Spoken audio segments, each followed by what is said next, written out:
আসসালামু আলাইকুম। এই দেখতে পাচ্ছেন মুরগি।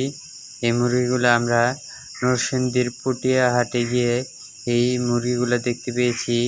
এই মুরগিগুলা সিল্কি মুরগি। এই মুরগিগুলা দেখতে অনেক সুন্দর। এই দেখতে পাচ্ছেন মুরগিগুলা দেখতে অনেক সুন্দর দেখা যাচ্ছে।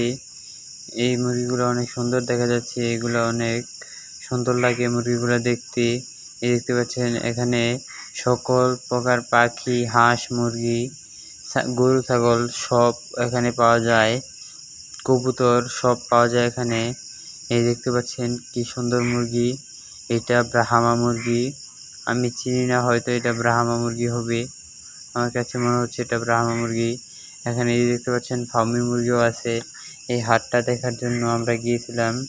এখানে গিয়ে দেখতে পেয়েছি অনেক মুরগি। এই দেখতে পাচ্ছেন ফার্মি মুরগি। ফার্মি মুরগিগুলা দেখতে অনেক সুন্দর লাগে।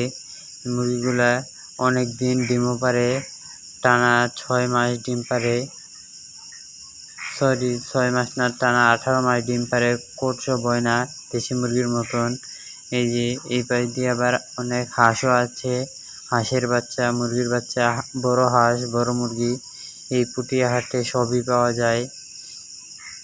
এখানে আমরা বেশিক্ষণ দেরি করতে পারিনি। আবার একদিন যাব। ওই দিনকে যদি সম্ভব হয় তাহলে আপনাদের পুরো ভিডিও দেখাবো পুটিয়া হাটের। পুটিয়া হাটে কী কী আছে, কত কী আছে, এগুলো আমরা দেখতে পেরেছি কিন্তু ভিডিও করতে পারিনি। এই দেখতে পাচ্ছেন এখান দিয়ে রাজহাঁস, চীনা হাঁস, আরও অনেক বড় বড় হাঁস, দেশি হাঁস সবই এখানে আছে। হাঁসের বাচ্চাও আছে, দেশি হাঁসের বাচ্চা, চীনা হাঁসের বাচ্চা, সব সব ধরনের হাঁসের বাচ্চা, মুরগির বাচ্চা সবই পাওয়া যায়। কবুতরের বাচ্চা সবই পাওয়া যায়। এই দেখতে